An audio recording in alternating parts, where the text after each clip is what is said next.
Envoyer un enfant dans sa chambre, l'envoyer en retrait ou la méthode du time-out, est-ce que c'est une bonne stratégie ou est-ce que c'est une violence éducative ordinaire?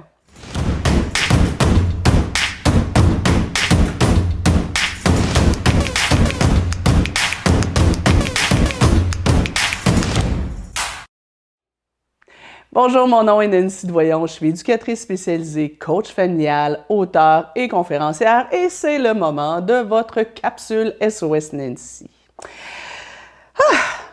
À votre avis, quelle sera ma réponse? Pour faire changement, ce sera « ça dépend ». Tout le monde connaît mon grand amour de la nuance et mon aversion envers les toujours et les jamais.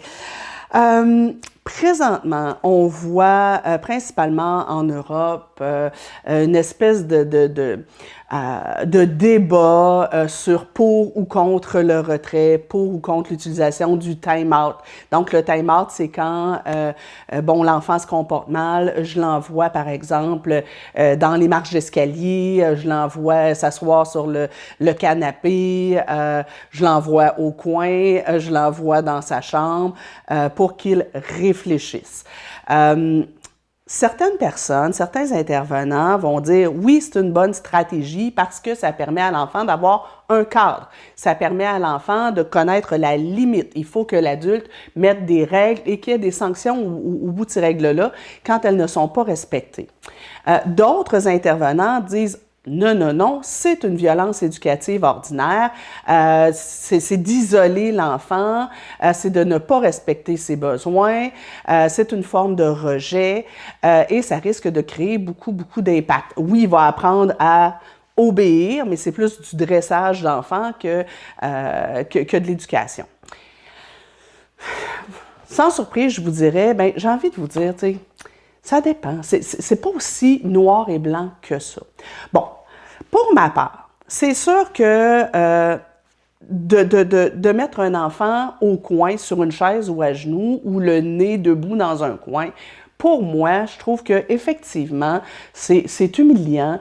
Je trouve que c'est pas très pédagogique. Tu sais, l'enfant dans le coin, là, il réfléchit pas.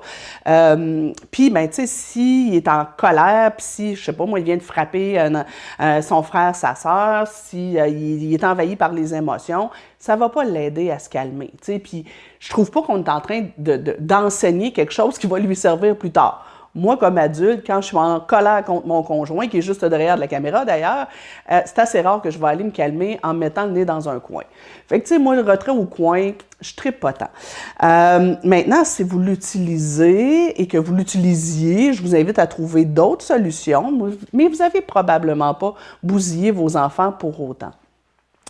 Le retrait sur une chaise, sur le canapé, dans les escaliers, ça non plus, je trippe pas, j'adore pas. En même temps, je me dis, il y a des enfants pour qui, effectivement, ça peut être comme une espèce de petit moment où ça lui permet de se recentrer, de s'arrêter et de comprendre que, ouais, j'ai peut-être dépassé la limite. Pour moi, c'est pas la fin du monde. Maintenant, je vais privilégier d'autres interventions. Mais ce dont je voulais surtout vous parler, c'est le retrait dans un endroit calme ou le retrait à la chambre de l'enfant. Là, il y a des gens qui vont dire non, on ne doit jamais envoyer l'enfant en retrait dans sa chambre parce que sinon, il va voir sa chambre comme un lieu de punition et il va se mettre à probablement développer des problèmes de sommeil. J'ai envie de dire oui, mais ça dépend. Ça dépend de quoi? Ça dépend de comment c'est présenté, ça dépend de quand c'est utilisé et ça dépend de mon attitude d'adulte et ça dépend des besoins de l'enfant. Bon, c'est sûr que si j'ai un enfant de 1 an, 2 ans et que chaque fois qu'il se comporte mal, c'est « Hey! Ta chambre! » et que je le prends, je le mets dans sa chambre, il ne veut pas rester dans sa chambre, je ferme la porte, je tiens la poignée, puis on est dans des luttes de pouvoir. Oui, ça, je trouve qu'effectivement, c'est une forme d'isolement qui risque d'être préjudiciable à l'enfant. Mais si, à partir de l'âge de 4 ans, 5 ans, 6 ans, j'explique à l'enfant que quand tu es envahi par les émotions, tu es trop en colère pour t'arrêter, Si, quand je vois que tu es trop excité et que tu n'arrives plus à te calmer, je vais essayer des stratégies avant de t'envoyer en retrait. Tu sais, si je vois que tu es envahi par les émotions, je vais aller te voir, on va en discuter, je vais peut-être t'offrir un câlin, je vais peut-être t'offrir un autre endroit pour t'apaiser, une autre façon de t'apaiser. Mais tu sais, si j'ai un enfant de 4 ans, 5 ans, 6 ans, qui est complètement en crise, qui a perdu la maîtrise de lui, qui brise des objets, il insulte, il frappe, ben je ne vais pas le laisser courir partout dans la maison et vomir sa colère partout. Si j'ai une préadolescente, par exemple, qui revient de l'école et qui a une attitude vraiment désagréable et qui vomit un peu sa mauvaise attitude sur tout le monde, ben je vais pas, tu sais, on va en discuter, je vais faire d'autres interventions avant, mais si ça marche pas, peut-être que c'est correct qu'elle aille vivre sa charge émotive dans sa chambre et lui dire, regarde, fais quelque chose qui te fait du bien dans ta chambre, dessine, écoute de la musique, serre tes toutous, mais prends soin de toi et après ça, on discutera. Si j'ai un enfant qui est très agité, donc bref, comment je vais présenter le retrait à mon enfant? Comment je vais lui montrer que c'est des façons, des stratégies que je lui propose pour s'apaiser? Qu'est-ce que je veux faire avec ça? C'est entraîner mon enfant à, quand ça va pas, quand les émotions, ton petit volcan émotion est comme trop en débordement, quand tu es trop agité et que tu n'arrives plus à te calmer, prends soin de toi. Retire-toi. Fais pas vivre ça à tout l'environnement. Retire-toi et fais quelque chose qui va t'apaiser.